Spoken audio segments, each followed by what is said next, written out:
ये जितने बाबा खड़े हैं, जितने संत खड़े हैं, जितने पुजारी खड़े हैं, इनके पैरों में गिर के वो पार्लियामेंट का उद्घाटन करके, नई संसद भवन की बिल्डिंग का उद्घाटन करके पार्लियामेंट के अंदर घुसना चाहते हैं। और जिस प्रकार से पंडित पुजारियों के सामने देश के प्रधानमंत्री, जिनका 56 इंच का सीना है, जो बड़े बहादुर हैं, वो लेट गए, दंडवत प्रणाम कर रहे हैं, ये दर्शाता है कि इस देश के को भक्ति भाव की तरफ ले जाया जा रहा है। वैज्ञानिक सोच की तरफ जाना चाहिए था, लेकिन भक्ति भाव और भक्ति के दौर में ले जाया जा रहा है। नमस्कार, मैं राहुल नागपाल और आप देख रहे हैं हमारा यूट्यूब चैनल बोल 85। आज भारत के इतिहास में बड़ा गर्व का विषय है, क्योंकि आज भारत को पार्लियामेंट की नई बिल्डिंग, नया भवन जो है वो मिल गया है। आप ये तस्वीर देख रहे हैं, और तस्वीर इसलिए महत्वपूर्ण है कि ये कहा जाता है कि भारत में जो भारत का लोकतंत्र है और जो भारत का संविधान है, संविधान में जो लिखा गया, प्रियम्बल में जो लिखा गया है, we the people of India, हम भारत के लोग, तो हम भारत के लोग का कोई धर्म नहीं है। हर आदमी का अपना धर्म है। सरकार का कोई धर्म नहीं है, सरकार का कोई मजहब नहीं है, सरकार का कोई पंथ नहीं है। सरकार उन तमाम धर्मों को, संविधान में वो तमाम धर्म को मान्यता देता है, चाहे वो हिंदू है, मुस्लिम है, सिख है, ईसाई है, बौद्ध है, जैन है, जितने भी धर्म हैं, सभी धर्मों की मान्यता संविधान में है। और संविधान के अनुसार जो सरकार चलती हो, जो संविधान के अकॉर्डिंग, चाहे वो राज्यसभा चलती है, लोकसभा चलती है, न्यायपालिका चलती है, या मैं कहूँ कि लोकपालिका, जितने भी सिस्टम है, जो सरकारी सिस्टम है, उनका कोई धर्म नहीं होता है। जब ये बात संविधान में कही गई है कि संविधान देश का कोई धर्म नहीं है, देश धर्मनिरपेक्ष है, तो ये बात इस देश के सरकारों में बैठे हुए लोगों की समझ में क्यों नहीं आती है? तो क्या ये समझ लिया जाए कि वर्तमान सरकार में जो नरेंद्र मोदी जी की सरकार है, बीजेपी की सरकार है, आरएसएस की सरकार है, ये जो सरकार है, ये सरकार हिंदुओं की सरकार है। ये सरकार पर हिंदुओं का कब्जा हो गया है, क्योंकि जिस प्रकार के हालात लग रहे हैं, जिस प्रकार की तस्वीरें ये जो आ रही हैं, और भी कई तस्वीरें मैं आपको दिखाऊंगा, आप देखिए कि देश का प्रधानमंत्री, जिसके ऊपर 140 करोड़ आवाम का भरोसा है, जिसके ऊपर 140 करोड़ लोगों के भविष्य को उज्जवल बनाने का भरोसा है, जिसके कंधों पर 140 करोड़ लोगों को सही दिशा में ले जाने की जिम्मेदारी है, और उसी दौर में वो इंसान पंडित पुजारियों के चरणों में, पैरों में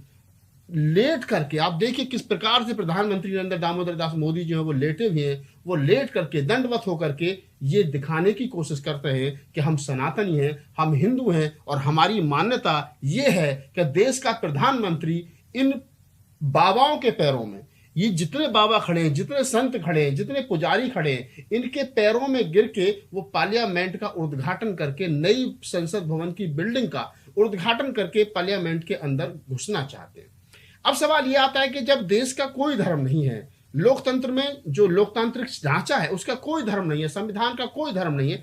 देश के अंदर रहने वाले लोग अलग अलग भिन्न भिन्न धर्मों के हैं, भिन्न भिन्न पंथों को मानने वाले लोग हैं, कबीर पंथी भी हैं, नानक पंथी भी हैं, रैदास पंथी भी हैं, सिख भी हैं, मुसलमान भी हैं, और तमाम लोग हैं। तो फिर ये सरकार, आज से पहले हमने देखा होगा, चाहे राज्यों की सरकार रही हो, चाहे इससे पहले जितनी भी केंद्र सरकार रही हो, कभी ऐसा नहीं देखा गया कि किसी भी बिल्डिंग का उद्घाटन, किसी का लोकार्पण इस प्रकार से किया गया हो। एक रिबन कटता था, एक साइंटिफिक रीजन है कि रिबन कटता था, पर्दा हटता था, लोकार्पण हो गया, ये बिल्डिंग, ये जो भी चीज होती थी वो देश को समर्पित कर दी जाती थी। लेकिन जिस प्रकार से हिंदू धर्म को बढ़ावा चढ़ा करके पेश किया जा रहा है, तो ये लग रहा है कि कहीं ना कहीं प्रधानमंत्री जी और प्रधानमंत्री के आसपास जो लोग हैं, वो ये बताने की और दर्शाने की कोशिश कर रहे हैं कि हम इस भारत को हिंदू राष्ट्र बनाने का जो सपना हम लेकर के आए थे, वो हम पूरा करने जा रहे हैं। नई पार्लियामेंट का उद्घाटन की जो तस्वीरें आई हैं सामने, ये दुखी कर देने वाली हैं, मेरे जैसे आदमी को दुखी कर देने वाली। और मैं समझता हूँ जो लोग भी इस भारत में रहते हैं और भारत को के लोकतंत्र में विश्वास रखते हैं, भारत के लोकतंत्र में विश्वास रखते हैं, और कहीं ना कहीं वो उनको ये मालूम है कि भारत एक धर्मनिरपेक्ष देश है, तो उनके लिए ये तस्वीरें जो है दुख पहुंचाने वाली हैं। यहाँ पर एक बात मैं और आप लोगों के साथ साझा कर लेता हूँ। भारतीय संविधान का आर्टिकल 51A यानी 51A ये कहता है कि भारत की जिम्मेदारी है, भारत के कि सरकारों में बैठे हुए लोगों की जिम्मेदारी है कि वो भारत के युवाओं में और भारत के लोगों की सोच में वैज्ञानिक सोच डेवलप करें, और जो लोग पाखंड और अंधविश्वास फैलाते हों उनके खिलाफ कठोर कानूनी कार्रवाई की जाए। ये भारतीय संविधान का आर्टिकल 51A कहता है। तो जिस देश का प्रधानमंत्री ही भारत के नए पार्लियामेंट की बिल्डिंग के उद्घाटन के अवसर पर पंडे पुजारियों के पैरों में गिर जाता हो और उनके आशीर्वाद को ही वो सबसे बड़ा विज्ञान मानता हो, सबसे बड़ी ताकत मानता हो, और कहता हो कि इन्हीं के आशीर्वाद से लोकतंत्र मजबूत होगा, इन्हीं के आशीर्वाद से जो है वो लोकतंत्र चलेगा, या तो आप समझिए कि उस संविधान की उस धारा का क्या हुआ जिसमें बाबा साहब डॉक्टर अम्बेडकर लिखते हैं कि इस देश के प्रधानमंत्री जो भी लोकतंत्र में बैठे हुए सिस्टम में बैठे हुए लोग हैं, उनकी जिम्मेदारी बनती है कि वो लोग इस देश में के लोकतांत्रिक ढांचे को मजबूत करते हुए इस देश के लोगों में वैज्ञानिक सोच डेवलप करेंगे। और अगर कोई व्यक्ति अंधविश्वास और पाखंड पहुंचाने की करने की कोशिश करता है तो उसके खिलाफ कठोर कानूनी कार्रवाई की जाएगी। लेकिन अब ये तस्वीरें क्या दर्शाती हैं, क्या बताती हैं, क्या इस देश के लोकतंत्र के इस सबसे बड़े मंदिर पर, जिसको पार्लियामेंट और जिसको लोकतंत्र का मंदिर कहा गया, क्या इसमें सिर्फ हिंदू रहेंगे, मुस्लिम सांसद नहीं रहेंगे, सिख सांसद नहीं रहेंगे, बौद्ध सांसद नहीं रहेंगे, ईसाई धर्म को मानने वाले सांसद नहीं रहेंगे, तो क्या सिर्फ हिंदू धर्म के मानने वाले लोग ही रहेंगे? अगर सपोज करिए कि कल को अगर कोई मुस्लिम प्रधानमंत्री बन जाए और वो भी इसी प्रकार से मौलवियों को बुलाकर के किसी सरकारी बिल्डिंग का उद्घाटन करे, तो क्या इस देश के लोग बर्दाश्त कर सकते हैं? मुझे तो नहीं लगा बर्दाश्त कर सकते। अगर कोई सिख बन जाए और वो यहाँ पर गुरु ग्रंथ साहब का पाठ करा करके इसकी ओपनिंग करता, तो क्या बर्दाश्त कर लेते? नहीं कर पाएंगे। अगर कोई बौद्ध बन जाए तो क्या वो बौद्ध भिक्षुओं के हाथ से उद्घाटन कराएगा, लोकार्पण कराएगा, तो क्या आप बर्दाश्त कर लेंगे? नहीं कर पाओगे। क्यों? क्योंकि आप कहोगे अरे मुस्लिम समाज से, मुस्लिम कुरान की आयतों से कैसे क्या नाम है पार्लियामेंट का उद्घाटन हो जाएगा, किसी बिल्डिंग का उद्घाटन हो जाएगा, तो आप बर्दाश्त नहीं करोगे। लेकिन चूंकि प्रधानमंत्री जी कर रहे हैं, नरेंद्र दामोदर दास मोदी जी हिंदू धर्म के अनुसार कर रहे हैं, तो आपको कोई दिक्कत नहीं है, क्योंकि पहले आपके दिमाग में 8-9 साल तक ये चीजें धीरे धीरे करके डाली गई हैं कि ये देश हिंदुओं का है और किसी का नहीं है, और जो लोग रह रहे हैं वो तो यहाँ बेमतलब रह रहे हैं और वो उनका कोई मतलब ही नहीं है और वो उनके देश से कोई लेना देना नहीं है, क्योंकि हिंदू इस देश के अंदर जो रह रहे हैं वही सही मायने में देश के मालिक है, जबकि ऐसा संविधान नहीं कहता और ना ही ऐसा है। तो ये जो प्रधानमंत्री जी हैं और जो सरकार में बैठे हुए लोग हैं, अब इस देश के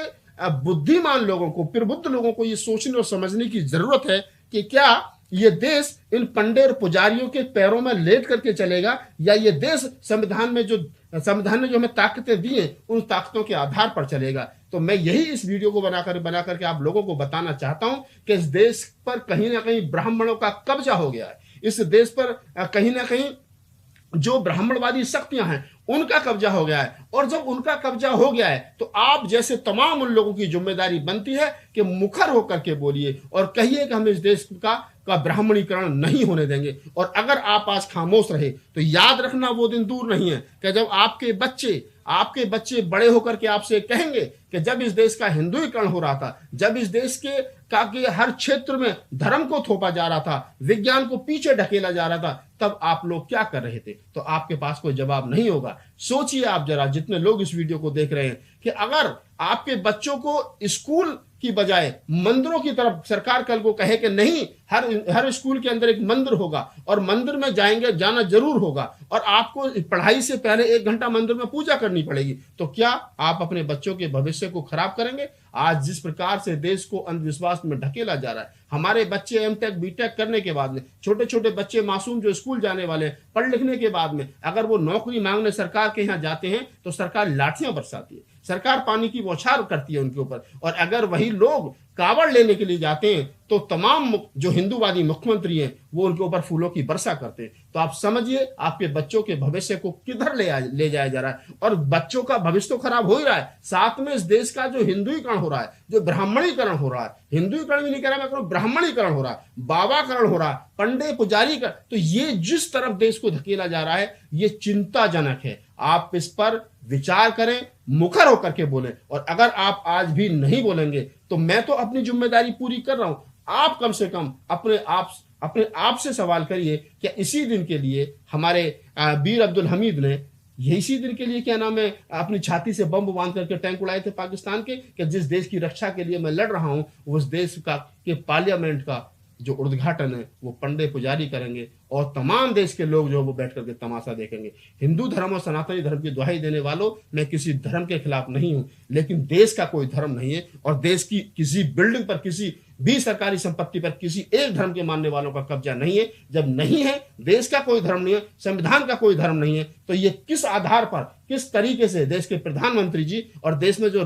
वर्तमान समय में पार्टी रूल कर रही है, उसने किस आधार पर देश के सबसे बड़े पंचायत घर का, नए संसद भवन की बिल्डिंग का उद्घाटन पंडे पुजारियों के हाथों से कराए, और जिस प्रकार से पंडे पुजारियों के सामने देश के प्रधानमंत्री जिनका 56 इंच का सीना है, जो बड़े बहादुर हैं, वो लेट गए, दंडवत प्रणाम कर रहे हैं। ये दर्शाता है कि इस देश के को भक्ति भाव की तरफ ले जाया जा रहा है। वैज्ञानिक सोच की तरफ जाना चाहिए था, लेकिन भक्ति भाव और भक्ति के दौर में ले जाया जा रहा है। तो मैं यही कहूंगा इस वीडियो के अंत में, अगर आप लोग इस वीडियो को ज्यादा से ज्यादा लोगों तक पहुंचाइए, ताकि लोगों को सच्चाई पता चल सके कि देश हमारा जा किधर रहा है। और इस वीडियो को बनाने का उद्देश्य यही था कि आप लोगों को मैं बता सकूं कि आपके देश का लोकतंत्र खतरे में है, आपके देश का संविधान खतरे में है। वो दिन दूर नहीं है जब इस देश को में जो लोग रूल कर रहे हैं, ये कल को संविधान की जगह मनुस्मृति को लाकर के कह दें कि अब देश का संविधान यही होगा। जब इतना सब कुछ हो सकता है तो फिर वो भी हो सकता है। आप उस पल के लिए भी तैयार रहिए। और अगर आपको मनुस्मृति को लागू या संविधान को बदलने या दूसरे संविधान को लागू करने से होने से बचाना है, तो कम से कम आज तो मुखर होकर के